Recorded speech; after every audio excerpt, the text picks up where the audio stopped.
Hello everyone. Today we'll start our next exercise 6.6. And in this, firstly, what is a tangent plane? Tangent plane क्या होता है? So locus of tangent lines. किसी sphere पे कोई point है P, उस पे टेंजेंट लाइंस हैं. उन जो सारी लाइंस आप उस P पॉइंट पे उस स्फीयर के रिगार्डिंग कोई 3D में आपके पास स्फीयर है, तो एक P पॉइंट पे अगर आप टेंजेंट लाइंस डाल रहे हैं, इनफाइनाइटली आप डाल सकते हैं, तो वो जिस प्लेन के अंदर, या फिर ऐसे सोचिए कि वो लाइंस मिला के जो प्लेन बनाएंगी वो टेंजेंट प्लेन कहलाया जाता है. ठीक है. और जिस पॉइंट पे ये टच करता है plane, that is called as point of contact. So P point पे अगर टेंजेंट प्लेन है तो P point point of contact हो गया. अब नेक्स्ट हमें क्या देखना है कि इक्वेशन ऑफ टेंजेंट प्लेन. ये जो टेंजेंट प्लेन आया, ये किसी स्फीयर की आपके पास इक्वेशन गिवन है और एक पॉइंट भी आपको बता दिया कि इस पॉइंट पे टच कर रहा है. ठीक है, वो टेंजेंट प्लेन, तो उसकी इक्वेशन क्या होगी वो बताइए. तो हम क्या जानते हैं कि आपके पास x1 y1 z1 कोई पॉइंट है, उससे पास करने वाली लाइन कैसे लिख सकते हैं? x minus x one by l, y minus Y one by m, z minus ji one by n. For some direction ratios हमने ले लिए एल एम एन. ठीक है. अब से ये हमने आप इक्वल्स टू सम आर ले लिया. सो एक्स वाई और जी पॉइंट कोऑर्डिनेट्स क्या हो गए? X one plus L R, Y one plus M R, Z one plus N R. Okay. ये आपके पास इस लाइन के ऊपर रहने वाले कोई भी पॉइंट. ठीक है, for various values of r, for different values of r, या फिर डिफरेंट डिफरेंट पॉइंट हो गए किसी भी टेंजेंट लाइन के ऊपर, या एनी लाइन जो इससे पास कर रही है एक्स वन वाई वन सी वन से. ठीक है. अब ये point obviously this point lies on sphere.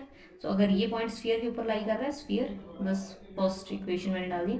अब this point lies on sphere, तो इसका मतलब क्या है? ये स्फीयर की इक्वेशन को सेटिस्फाई करेगा. Y one plus M r square, this is y1 z1 plus nr whole square, this is equals to 0. ठीक है. इसे सिंप्लीफाई करेंगे अगर हम, तो ये r में क्वाड्रेटिक इक्वेशन आ गई हमारे पास. L square plus M square plus N square. r की वैल्यूज कितनी हो जाएंगी? r की, सॉरी, कोऑर्डिनेट्स, कोफिशिएंट कितना हो जाएगा r के? M Y one plus N G one plus x one square plus y one square plus z one square minus a square is equals to 0. ठीक है. ये आपके पास आर में क्वाड्रेटिक इक्वेशन आ गई. अब देखिए, this point x one y one z one, ये पॉइंट स्फीयर के ऊपर ये पॉइंट है ऑब्वियसली. तो ये पॉइंट स्फीयर की इक्वेशन को सेटिस्फाई करता होगा, मतलब x one square y one square z one square equals to a square. So x one square plus y one square plus z one square minus a one square is equals to 0. तो ये चीज़ आपके पास 0 हो गई. ठीक है. So we left with only R square L square plus M square plus N square two R L x one M Y one N ji one is equals to 0. Okay. Now अभी देखिए, ये आपके पास एक quadratic equation है in which the product of roots अगर देखिए, A X square plus B X plus C is equals to 0. तो यहाँ पे सम ऑफ रूट्स कैसे लिखा जाता है? Sum of roots is minus B by A. Product of roots quadratic equation के दो रूट होंगे, तो प्रोडक्ट ऑफ रूट्स कितना होगा? C by A.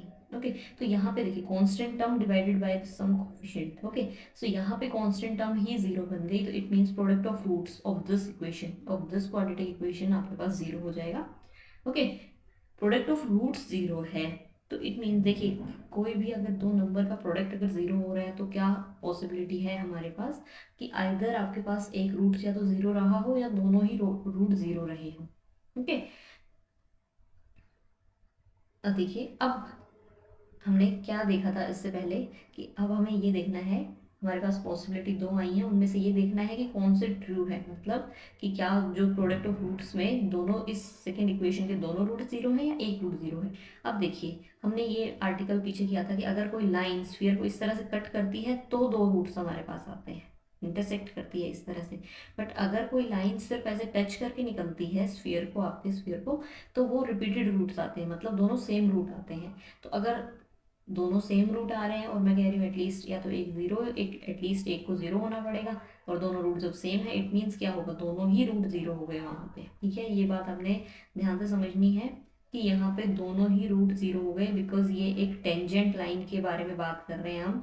Tangent line में दोनों रूट सेम होंगे. ठीक है, तभी हमें टेंजेंट लाइन मिलती है कोई। तो इसमें इसका मतलब है दोनों रूट ही ज़ीरो हो गए।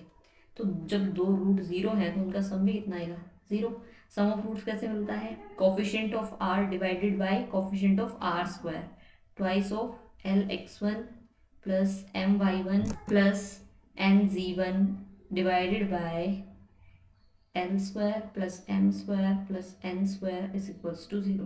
ओके, अब ये सारी टर्म्स हमारे जीरो के साथ मल्टीप्लाई हो जाएंगे। We left with l x one M Y one plus N G one is equals to zero. अभी देखिए एल एम एन, इस इक्वेशन में एल एम एन हमने चूज किया था, ठीक है, कोई डायरेक्शन कोसाइन से और डायरेक्शन रेशियोज हमने चूज किए थे। तो अब इस इक्वेशन में लास्ट में हमने उन्हें एलिमिनेट करना है। तो एल की वैल्यू कितनी आ जाएगी, एल की value from the first and this last equality से हमें मिलेगा l is x minus x one over r, likewise m y minus Y one divided by r. ठीक है, क्रॉस मल्टीप्लाई कर देना है। फर्स्ट टर्म और लास्ट टर्म को जब इक्वेट कर देंगे तो कितना आ जाएगा, x minus x one by l equals to r. So l की वैल्यू आ गई x minus x one by R, likewise M की value Y minus Y one by R. Okay, y minus y1 by r, n is z minus z1 by r। सो ये values आपने यहाँ पे L M N की रखनी है। So x minus x one by R X one plus Y minus Y one by R Y one, z minus ji one by R times c one is equals to zero. Okay, so इन्हें अभी हम simplify करके we will get x times X one, R देखिए LCM आ जाएगा और वो आपका मल्टीप्लाई हो जाएगा जीरो के साथ जाके, x one square y one square z one square is equals to zero. ये इक्वेशन सिंप्लीफाई होकर आपके पास आ गई x x one Y Y one ji ji one minus a square is equals to zero. ठीक, तो देखिए ये आपके पास इक्वेशन आ गई, इक्वेशन ऑफ टेंजेंट प्लेन। अब आपके पास स्फीयर की इक्वेशन क्या थी और उसके corresponding equation of tangent plane क्या आई है वो मैं आपको बताना चाह रही हूँ। आपके पास ये इक्वेशन ऑफ स्फीयर है, ओके, और पॉइंट भी आपको गिवन है। देखिए पॉइंट पे डिपेंड कर रहा है because equation of tangent plane में वो पॉइंट आपको दिख रहा है। ओके, तो अगर आपके पास ये इक्वेशन ऑफ स्फीयर है और इस पॉइंट पे अगर आपने निकालना है तो equation of tangent plane, equation of tangent plane किस तरह से लिखी गई है वो आप देख लीजिए। एक्स स्क्वायर था, जो भी स्क्वायर वाले टर्म्स हैं उसमें एक एक्स एज इट इज रहा, एक पॉइंट, ठीक है, y Y one ji ji one is equals to a square. ये इक्वेशन ऑफ टेंजेंट प्लेन, ये अब सेकेंड डिग्री इक्वेशन नहीं रही है because x one y one z one तो कोई एक फिक्स पॉइंट है। ओके, सो ये एक्स वाई और जी में एक इक्वेशन रही है आपकी। तो ये आपके पास इक्वेशन ऑफ टेंजेंट प्लेन। अब likewise if you have this equation of sphere, x square plus y square plus z square plus, just wait, now see if you have this equation of sphere और आपने x1 y1 z1 point पे अगर आपने check करना है अभी कि equation of tangent plane क्या रहेगी हमारी, तो देखिए कैसे करना है। जैसे मैंने यहाँ पे बताया था इसी तरह से मैं आपको बताना चाह रही हूँ शॉर्टकट डायरेक्टली। इसे भी आप जैसे हमने प्रूव किया सेम उसी तरह से इक्वेशन ऑफ स्फीयर ही, क्योंकि हमने अभी चेंज की है, बाकी प्रोसीजर बिल्कुल सेम रहेगा। Then equation of tangent plane for the sphere at this point क्या बन जाएगी, वो हमारे पास X x one Y Y one जी जी one plus two U X. Okay, U को एज इट इज रखना है, टू एक्स के बारे में बात करनी है, टू एक्स को आपने स्प्लिट करके इस तरह से एक्स प्लस एक्स वन, इसी तरह v y plus y one plus डब्ल्यू c plus c one d as it is. This is your required equation of tangent plane. Okay, clear. Next देखिए अभी हमें एक कंडीशन निकालनी है, ओके, और ये very important, it's very important. Okay, तो ध्यान से देखना है कि आपने कंडीशन निकालनी है कि आपका ये प्लेन इस स्फीयर को टच करे।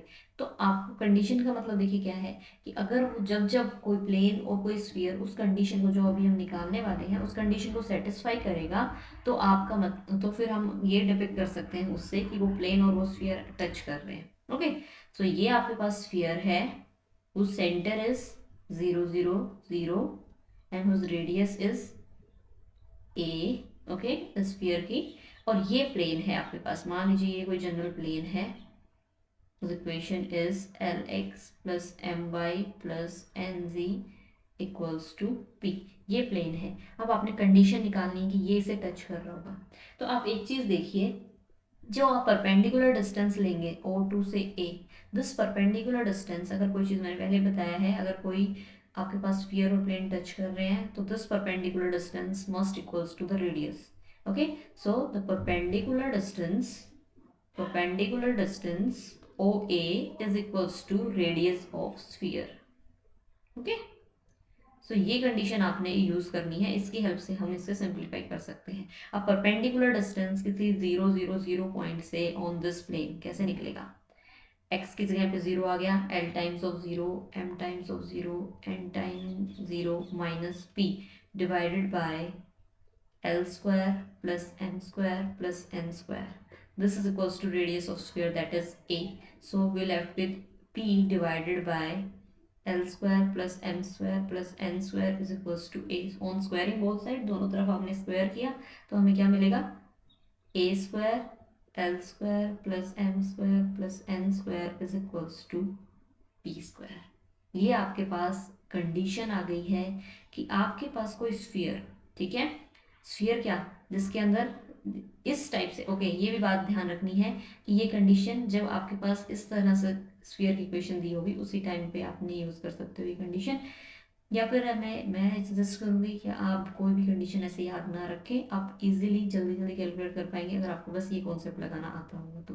ठीक है, अब यहाँ कोई स्फीयर आपको गिवन है जिसका सेंटर 0 0 0 होना चाहिए, रेडियस ए दी है, ठीक है, और आपके पास प्लेन है इस तरह से जिसका पी पॉइंट, ये जो कांस्टेंट टर्म यहाँ पे जो लिखी होती है ये आपने यूज करनी है, एल एम एन यूज करने हैं और ए यूज करने, इन सब की हेल्प से आप स्फीयर जो सेंटर से पास कर रहा हो वो और कोई टेंजेंट प्लेन के बीच में, ये अगर सेटिस्फाई करेगा कोई, ठीक है, स्फीयर और प्लेन इस कंडीशन को अब सेटिस्फाई करने से क्या समझ रहे हो आप, कि आप इसमें लेफ्ट हैंड साइड पुट करें वो राइट हैंड साइड के इक्वल आ जाए अगर किसी स्फीयर और प्लेन की इक्वेशंस में, तो इसका मतलब क्या होगा, वो स्फीयर और प्लेन आपस में टच कर रहे होंगे।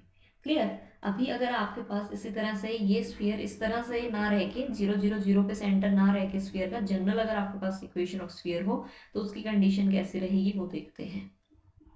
नाउ सी, अब आपके पास स्फीयर की इक्वेशन, प्लेन की इक्वेशन वही दिख रही होगी आपको, बट स्फीयर की इक्वेशन में आपके पास जनरल इक्वेशन है और उसका सेंटर होता है -u -v -w। ओके, और रेडियस भी हम निकाल सकते हैं, और प्लेन की इक्वेशन अगेन वही है, l x plus m y plus N z equals to p p. Okay, so this is OA। now again concept वही है, टच कर रहा है, then distance perpendicular distance OA वो इक्वल होगा रेडियस के ना। अब सेंटर आपके पास -u -v -w है, रेडियस अभी हम लिखते हैं अब परपेंडिकुलर डिस्टेंस देखिए इस केस में कितना बन जाएगा हमारे पास, -u x की जगह पे माइनस -u -m v -n z -p divided by L square plus M square plus N square is equals to radius, radius होता है under root U square plus V square plus W square minus D. Okay, so दोनों तरफ अब जब हम square करेंगे तो ये हमारे पास L U plus M V plus N Z plus P, this whole square is equals to L square plus M square plus N square times u square plus v square w plus w square minus d, this is minus d। तो ये आपके पास condition आ जाएगी of tangency. Next देखिए, condition of tangency of line and A sphere, आपके पास एक line है और एक स्फीयर है, और लाइन आपके पास गिवन है, दिस एक अल्फा बीटा गामा से पास करने वाली एक लाइन है, उस direction ratios are L M N.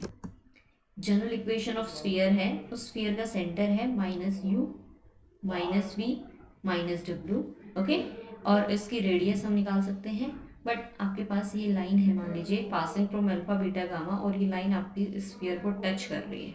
Okay, so touch कर रही है, this is our perpendicular distance right. अब ये मैंने ज्वाइन कर दिया। This is say point A and which is alpha beta gamma point है आपके पास पी पे, ये परपेंडिकुलर है। This is a centre C of the sphere. Now direction ratios देखिए ऑफ ए सी कितना हो जाएगा, alpha minus of u minus beta minus of minus v, beta plus v, gamma plus W. Okay, ये direction ratios AC line के हो गए। इसी तरह से आपके पास सी पी डिस्टेंस कितना हो जाएगा, सी पी परपेंडिकुलर डिस्टेंस, ये एक्चुअल में रेडियस के इक्वल होगा। सी पी इज रेडियस और वो कितनी हो जाएगी आपके पास, U square plus V square plus W square minus D.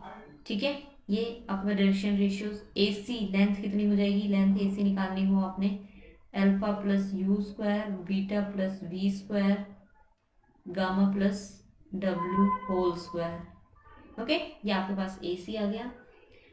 Okay, अब आपके पास एपी लाइन की इक्वेशन, ये आपके पास गिवन है एपी लाइन की इक्वेशन जो अल्फा बीटा गामा से पास कर रही है, एल एम एन उसके डायरेक्शन रेशियोज हैं। So direction ratios of AP are L M N. Okay, now projection of this line A C on AP. So AP क्या हो जाएगा, projection of A C on line AP, length निकालनी है। Okay, सो projection के फॉर्मूले की help से हमने वेक्टर प्रोजेक्शन में जैसे हमने पढ़ा था, अगर ये ए वेक्टर है आपके पास, so this is your a vector और this is your b vector, then projection of a vector on b vector। ठीक है, स्केलर प्रोजेक्शन फॉर्मूला हमने पढ़ा था। सो कितना होगा, a vector dot b vector divided by a vector. Now projection of ac on ap line, so क्या हो जाएगा यहाँ पे, projection, this is projection. Now projection कितना हो जाएगा, AC लाइन के आपके direction ratios alpha plus U times AP के L over divided by L square plus M square plus N square plus beta plus V times M over L square plus M square plus N square times gamma plus W N divided by L square plus M square plus N square. Okay, ये combine करके A P आप हमारे पास कितना आ गया, L U plus alpha M V V plus beta N W plus gamma divided by L square plus M square plus N square. Now देखिए हमें क्या निकालना है, we have to calculate condition, we have to calculate the condition of tangency of this. Now on right angle triangle, in this right angle triangle APC, this AC square is equals to AP square plus PC square। तो इसमें हम सारी condition जो हमने अभी निकाली है वो सारी कंडीशंस हमने रख देनी है और जो रिजल्ट आएगा वो ये होगा। सो ये हमारे पास मैंने सभी वैल्यूज यहाँ पे रख दी हैं। ठीक है, this is our AC, this is AC square minus this is our,